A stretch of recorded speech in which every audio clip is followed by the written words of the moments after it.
அன்பார்ந்த மாணவ செல்வங்களுக்கு தமிழாசிரியரின் அன்பான வணக்கங்கள். மாணவர்களே, சென்ற வகுப்பில் நாம் இலக்கணம் பற்றி பார்த்தோம். சரிங்களா?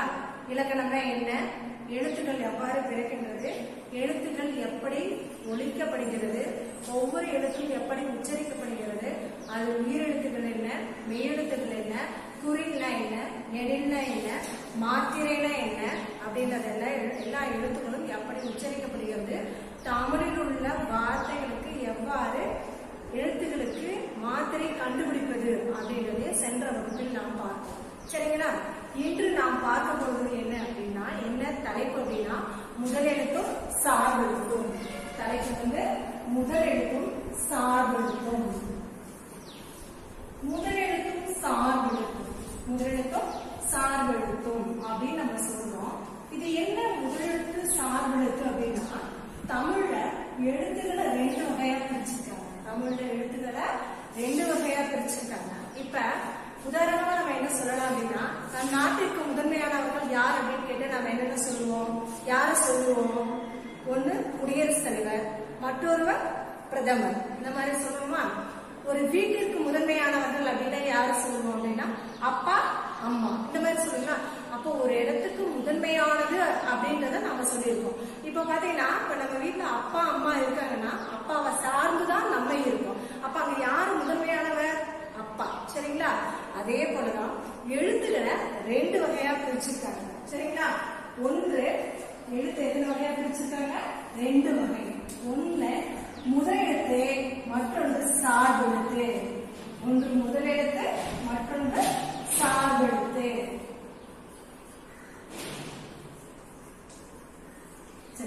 முதலெழுத்து அப்படின்னா என்ன அப்படின்னு பார்ப்போம். சரிங்களா? முதலெழுத்து அப்படின்னா என்ன அப்படின்னா, நாம தமிழ்ல உயிரெழுத்துக்கள் மொத்தம் எத்தனை இருக்குன்னு சொல்லியிருந்தோம். உயிரெழுத்துக்கள் பார்த்தீங்கன்னா 12 எழுத்து. உயிரெழுத்துக்கள் மொத்தம் எத்தனை? 12 எழுத்துக்கள். அதே போல மெய்யெழுத்துக்கள் பார்த்தீங்க அப்படின்னா 18 எழுத்துக்கள் உள்ளது. 18 எழுத்துக்கள். இந்த 18 எழுத்துக்களும் சேர்ந்து 30 எழுத்துக்கள் சேர்த்து உருவாகிறதா? இந்த 30 எழுத்துக்களும் தான் என்னன்னு சொல்லுன்னா, தமிழின் முதல் எழுத்துக்கள். தமிழின் முதல் எழுத்துக்கள் அப்படின்னு சொல்றோம். இந்த 30 எழுத்துக்களை தமிழின் முதல் எழுத்துன்னு சொல்றோம். சார்பெழுத்து அப்ப இந்த முதலெழுத்து என்றால் என்ன அப்படின்னா, அதாவது தமிழில் உள்ள எழுத்துக்களுக்கு முதன்மை இயக்கமாக திகழ்வதனால் அதை என்னன்னு சொல்றோம் அப்படின்னா முதலெழுத்து அப்படின்னு நம்ம சொல்றோம். சரிங்களா? இப்ப முதலெழுத்து சார்பெழுத்து அப்படிங்கிறதுக்கு ஒரு இன்னும் ரொம்ப எளிமையா புரிஞ்சுக்கிறதுக்கு ஒரு உதாரணமா என்ன சொல்லலாம் அப்படின்னு பாத்தீங்க அப்படின்னா, இப்ப ஒரு கட்டிடம் கட்டுறவர் இருக்காருன்னு வச்சுக்கோங்களேன். அவர்கிட்ட அவர் ஒரு கட்டிட வரைவாளர். ஒரு வீடு கட்டுறவர் போய் கேட்கிறாரு. அதாவது அந்த கட்டிட வரைவாளர் கிட்ட வீடு கட்டுறவர் போய் கேட்கிறாரு, எனக்கு ஒரு 2 மாடி வீடு வேணும் அப்படின்னு சொல்லி கேட்கிறாங்க. அப்ப அந்த கட்டிட வரைவாளர் சொல்றாரு, முதல் மாடி எழுப்பணும் அப்படின்னா 20 லட்சம் ரூபாய் ஆகும், அதற்கு மேல 2வது மாடி எழுப்பதுன்னா 10 லட்சம் ரூபாய் ஆகும் அப்படின்னு சொல்றாங்க. அப்ப அந்த வீட்டுக்காரர் என்ன சொல்றாருன்னா, எனக்கு இல்ல முதல் மாடி வேண்டாம், எனக்கு அதாவது முதலடுக்கு வேண்டாம், 2வது மாடி தான் வேணும்னு சொல்றாரு. நாம 2வது மாடி வாங்கிட முடியுமா? முடியாது. முதல் தளமானது நல்ல தரமானதாக நல்லா இருந்தா மட்டும்தான் அதற்கு மேலும் மேலும் நம்ம மாடிகளை அமைக்க முடியும்.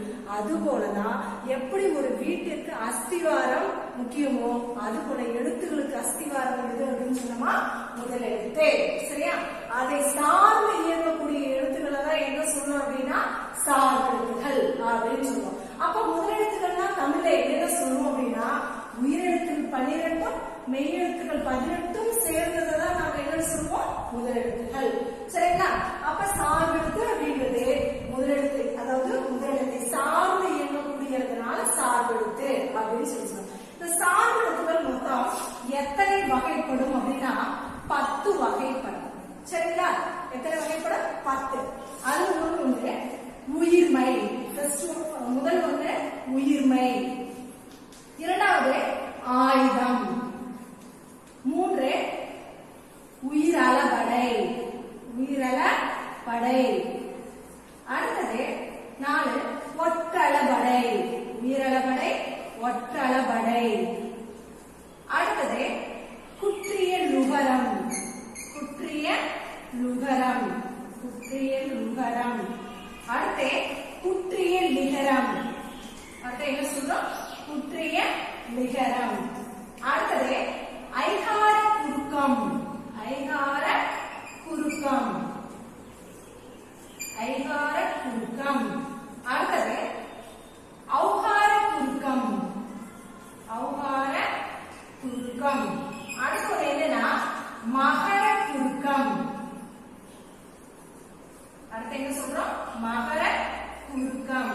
கடைசி ஒன்று என்னன்னா ஆயுத குறுக்கம். என்ன சொல்றோம்? ஆயுத குறுக்கம். அப்ப சார்பெழுத்துக்கள் மொத்தம் எத்தனை வகைப்படும் அப்படின்னா 10 வகைப்படும். சரிங்களா?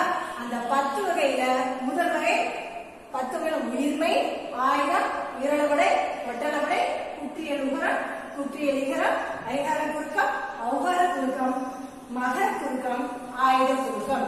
இந்த 10 வகையில நம்ம ஏற்கனவே உயிர்மை அப்படின்றத முழுமையா நாம எழுத்துக்களை எப்படி உருவாகிறது அப்படின்றத பார்க்கணும். சரிங்களா? ஆயுதம் அப்படின்றதையும் நம்ம பார்க்கணும். இருந்தாலும் இன்றைய வகுப்புல இதை பத்தி இன்னைக்கு நம்ம தெளிவா பார்க்க போறோம். இதுல அளவடை எத்தனை இருக்கு அப்படின்னு பாத்தீங்கன்னா 2 அளவடைகள். எத்தனை அளவடைகள்? 2. ஒன்று உயிரளவடை, மற்றொன்று ஒட்டளவடை. அடுத்து பாத்தீங்கன்னா உகரம், அதாவது குற்றிய லிகரம், குற்றியல் உகரம் எத்தனை அப்படின்னா 2. அடுத்து பாத்தீங்கன்னா குறுக்கம், எழுத்துக்கள் குறுகி ஒழிப்பது குறுக்கம். அது எத்தனை இருக்கு அப்படின்னா 4. சரிங்களா? அளவடை அதாவது உயிர்மை அப்படின்றத நம்ம பார்க்க போறோம். ஆயுதமும் பார்க்க போறோம். உயிரளவடை அளவடை அப்படின்னா எழுத்துக்களை நீண்டு ஒழிப்பது. எழுத்துக்களை நீண்டு ஒழிப்பது என்ன சொல்றதுன்னா அளவடை. உகரம், குற்றியல் உகரம், குற்றியல் லிகரம், எழுத்துக்களை எப்படி குறுகி ஒழிப்பது, அதான் குற்றியல் உகரம், குற்றியல் உகரம். ஐகார குறுக்கம் அதோட மாத்திரை அளவிலிருந்து எவ்வளவு குறுகி ஒழிக்கிறது அப்படின்றத பத்தி பார்க்க போறது இந்த 4 வகை குறுக்கம். சரிங்களா? இப்ப என்ன பார்த்துருக்கோம்? முதலெழுத்து, சார்பெழுத்து. உயிரெழுத்து 12, மெய்யெழுத்து 18. இவை இரண்டும் சேர்ந்து 30 எழுத்துக்களும் தான் தமிழில் உள்ள மொத்த 30 எழுத்துக்களும் தான் தமிழில் உள்ள முதல் எழுத்து அப்படின்னு நம்ம சொல்லியிருக்கோம். அடுத்து சார்பெழுத்து. முதலெழுத்தை சார்ந்து இயக்கக்கூடிய எழுத்து அப்படின்றதுனால இது என்னன்னு சொல்றோம்? சார்பெழுத்து. இந்த சார்பெழுத்து எத்தனை வகைப்படும்? 10. அந்த 10 வகை தான் இந்த 10 வகை. உயிர்மை, ஆயுதம், உயிரளவடை, ஒட்டளவடை, குற்றியல் உகரம், குற்றியல் லிகரம், ஐகார குறுக்கம், ஔகார குறுக்கம், மகர குறுக்கம், ஆயுத குறுக்கம். அடுத்ததாக உயிர்மை எழுத்து, ஆயுத எழுத்து, இதனுடைய முழு விவரத்தையும் இப்ப பார்ப்போம். சரிங்களா? இங்க பாருங்க, மெய்யெழுத்துகளும் உயிர்மை எழுத்துக்களும் ஒன்றுடன் ஒன்று சேர்வதால் உயிர்மை எழுத்துக்கள் தோன்றுகின்றன. என்ன எழுத்து சொல்லிட்டாங்க? மெய்யெழுத்துகள். மெய்யெழுத்துகள் 18. மெய்யெழுத்துகள் 18.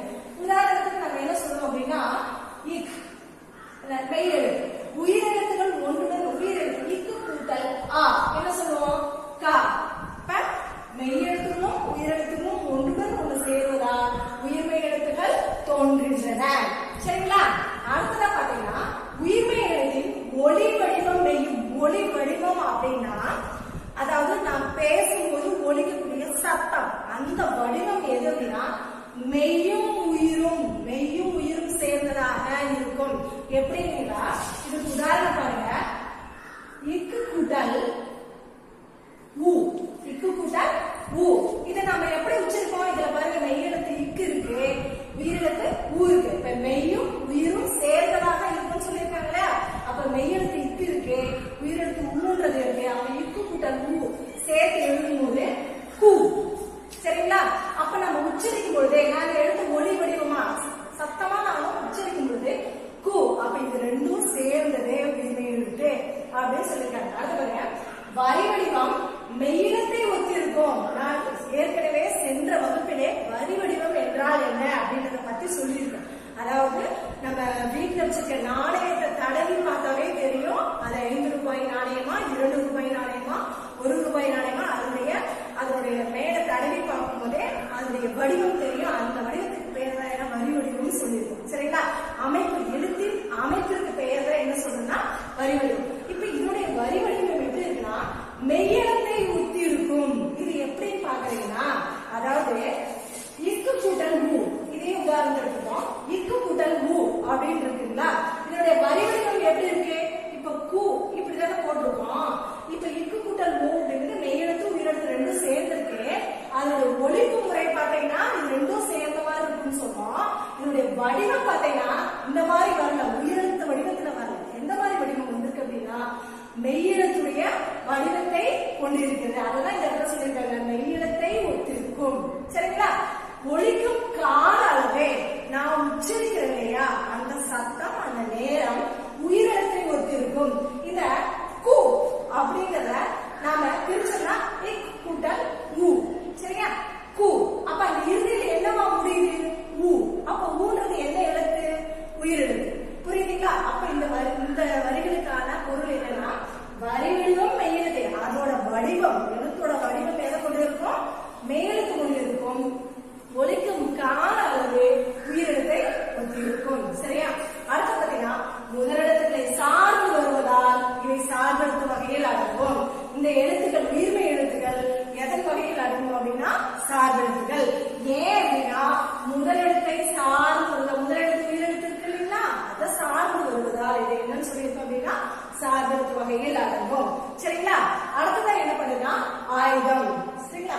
ஆயுதம் தனித்த வடிவம். ஆயுதத்துடைய வடிவமே உங்களுக்கு தெரியும் எப்படின்னா இப்படிதான் இருக்கு.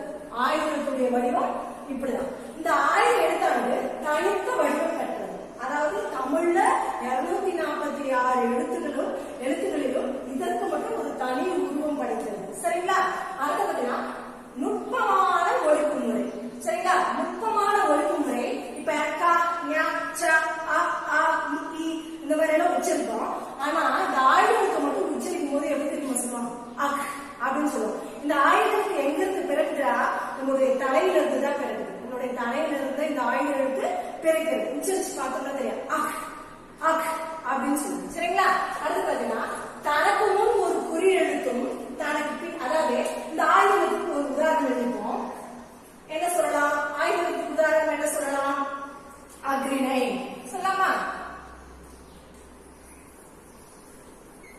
அக்ரிணை ஏற்கனவே படிச்சிருக்கோம் இல்லையா, அதுல அக்ரிணை அப்படின்னு இருக்கு. இதுல தனக்கு முன் ஒரு குறி எழுத்து. இந்த ஆயுதத்துக்கு முன்னாடி என்ன எழுத்து இருக்கு? குறி. இந்த ஆன்றது என்ன எழுத்து? உயிரெழுத்து. அது குறிலா நெடிலா அப்படின்னு பார்த்தோம்னா இது குரில். சரிங்களா? அடுத்து பாத்தீங்கன்னா தனக்கு பின் ஒரு வல்லின உயிர்மை எழுத்து. நீங்க பாருங்க, தனக்கு பின்னாலே ஒரு வல்லின உயிர்மை எழுத்து ரீ. இந்த ரீ பார்த்தோம்னா ஈர்க்கூட்டல் ஈ. சரிங்களா? அப்ப இது வந்து உயிர்மை எழுத்து. இது ரெண்டும் சேர்க்கிறதுனால ரீ அப்படின்னு சொல்றோம். இது உயிர்மை எழுத்து. இந்த உயிர்மை எழுத்து வல்லின உயிர்மை எழுத்தாக இருக்க வேண்டும். வல்லின எழுத்துக்கள் நான் போன வகுப்பிலே சொல்லியிருக்கேன். கசட தபர வன்மையாக ஒழிக்கக்கூடிய. அப்ப கசட தபர, கசட தபர. அப்ப இந்த ரா வரிசையில் அடங்கியுள்ள எழுத்துதான் ரீ.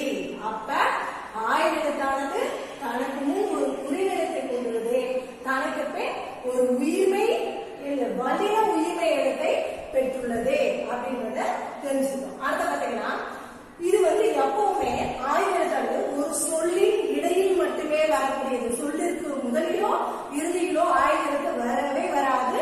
தமிழில் எவ்வளவு வார்த்தைகள் இருந்தாலும் அத்தனை வார்த்தைகளுக்கும் சொல்லின் இடையில் மட்டுமே வரக்கூடியது எது அப்படின்னா இந்த ஆயுத எழுத்து. அதே போல இந்த எழுத்தானது தனித்து இயங்கவே இயங்காது. இது வந்து வேற ஒரு எழுத்துடையும் அதோட மட்டும்தான் சேர்த்து இயங்கக்கூடியது தவிர எழுத்தானது என்ன பண்ணாது? தனித்து இயங்காது. அது பாத்தீங்கன்னா முதலெழுத்துக்களே அப்படியே உயிரையும் மெய்யையும் சார்ந்து வருவதால் இது சார்பெழுத்து. இது ரெண்டு எழுத்தையும் சார்ந்து வருவதனால இது என்னன்னு சொல்றோம் அப்படின்னா சார்பெழுத்து அப்படின்னு சொல்றோம். இப்ப உதாரணமா ஒரு வார்த்தை இருக்குன்னு வச்சுக்கோங்களேன்.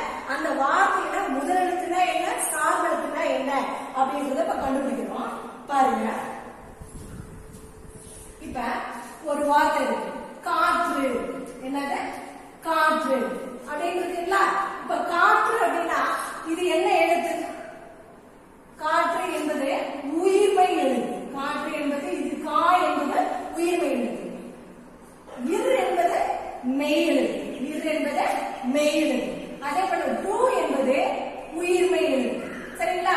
இப்ப உயிர்மை எழுத்தை நம்ம எதுல கொண்டு வந்திருக்கோம்?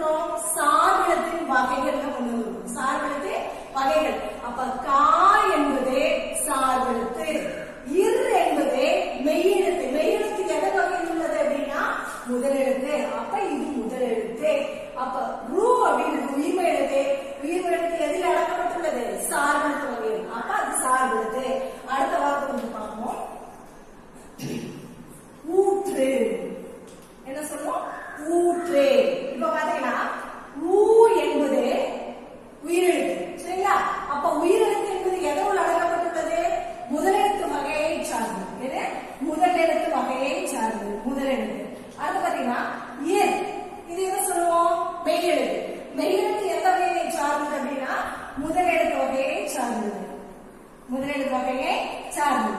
அடுத்தது ரூ. அந்த ரூ அப்படின்றது உயிர்மை எழுத்து. அப்ப உயிர்மை எழுத்து எதோடு அடங்கியுள்ளது? சார்பெழுத்து வகையில் அடங்கியுள்ளது. அப்ப சார்பெழுத்து வகையில் அடங்கியுள்ளதால் இந்த ரூவை என்ன சொல்றோம் அப்படின்னா சார்பெழுத்து. சரிங்களா? அப்ப ஒரு வார்த்தையை கொடுத்து அது முதலெழுத்தா அந்த வார்த்தையில் அடங்கியுள்ள முதலெழுத்து என்ன சார்பெழுத்து என்ன அப்படின்னா நம்ம கண்டிப்பா கண்டுபிடிச்சிடலாம். சரிங்களா? இன்னும் ஒரே ஒரு உதாரணம். அம்மா. அம்மா இது ரொம்ப ரொம்ப முக்கியம். பாருங்க, ஆ முதலெழுத்தா சார்பெழுத்தா? முதலெழுத்து. என்னது? முதலெழுத்து. அடுத்தது இம் என்பது மெய்யெழுத்து. மெய்யெழுத்தின் போது அது எதை வகையில் அடங்கும்? முதலெழுத்தின் வகையில் அடங்கும். அடுத்து பாத்தீங்கன்னா மா என்பது உயிர்மை எழுத்து. அப்ப எத்தனை வகையில் அடங்கும்? உயிர்மை எழுத்து வகைகள். அதாவது உயிர்மை எழுத்து இது வந்து உயிர்மை எழுத்து, இது சார்பெழுத்து வகையில் அடங்கும். அப்ப சார்பெழுத்து அப்படின்னு சொல்லலாம். அப்ப அம்மா என்ற வார்த்தையில் எந்தெந்த எழுத்துக்கள் இடம்பெற்றுள்ளனா முதலெழுத்து, முதலெழுத்து, சார்பெழுத்து. சரிங்களா? அப்ப சென்ற வகுப்பில் நாம் மாத்திரைகளை பற்றி பார்த்தோம். இந்த வகுப்புல முதலெழுத்துனா என்ன, சார்பெழுத்துனா என்ன, இன்றைய வகுப்புல பார்த்தோம் அப்படின்னா முதலெழுத்துனா என்ன, சார்பெழுத்துனா என்னன்னு பார்த்தோம். முதலெழுத்துகள் மொத்தம் 30, உயிரெழுத்துக்கள் 12, மெய்யெழுத்துக்கள் 18. இது இரண்டும் சேர்ந்தவே 30 எழுத்துக்களை முதலெழுத்துகள் அப்படின்னு சொல்லுவோம். அந்த முதலெழுத்துக்கள் வந்து முதலெழுத்துக்களை சார்ந்து வரக்கூடியதுனால் சார்பெழுத்துக்கள். சார்பெழுத்துக்கள் 10 வகைப்படும். அந்த 10 உயிர்மை, ஆயுதம், உயிரிழவடை, மற்றளவடை, குற்றியலுகரம், குற்றியலுகரம், ஐகார குறுக்கம், ஔகார குறுக்கம், மகர குறுக்கம், ஆயுத குறுக்கம். சரிங்களா? அதை பார்த்தோம். சரிங்களா? அதுக்கப்புறமா உயிர்மை. இந்த உயிர்மையோட விரிவாக்கத்தை நாம பார்த்தோம். எப்படி எல்லாம் வந்திருக்கு அப்படின்னு. ஆயுதமே என்ன, அதனுடைய வடிவம் என்ன, அது தனித்து இயங்கக்கூடியது அப்படின்றத பார்த்தோம். அதுக்கு தனித்த வடிவம் பெற்றது அப்படின்றத பார்த்தோம். அதுக்கு முன்னாடி இது சொல்லின் இடையில் மட்டுமே வரக்கூடியது அப்படின்றதெல்லாம் பார்த்தோம். சரிங்களா? இன்றைய வகுப்புல இதெல்லாம் பார்த்தோம். அப்புறம் ஒரு வார்த்தையில உயிரெழுத்துன, அதாவது முதலெழுத்துன என்ன, சார்பெழுத்துன என்ன, அந்த எந்தெந்த எழுத்துக்களை கண்டுபிடிக்கிறது அப்படின்றத இந்த வகுப்புல பார்த்தோம். குழந்தைகளே, ஒரு 30 வார்த்தைகளை நீங்களாகவே எழுதி அவ்வார்த்தைகளில் உள்ள முதலெழுத்தும் சார்பெழுத்தும் எவை எவை என நீங்களே பிரித்து பாருங்க. சரியா? உங்களுக்குரிய வீட்டு பாடம் 30 வார்த்தைகள் எழுதி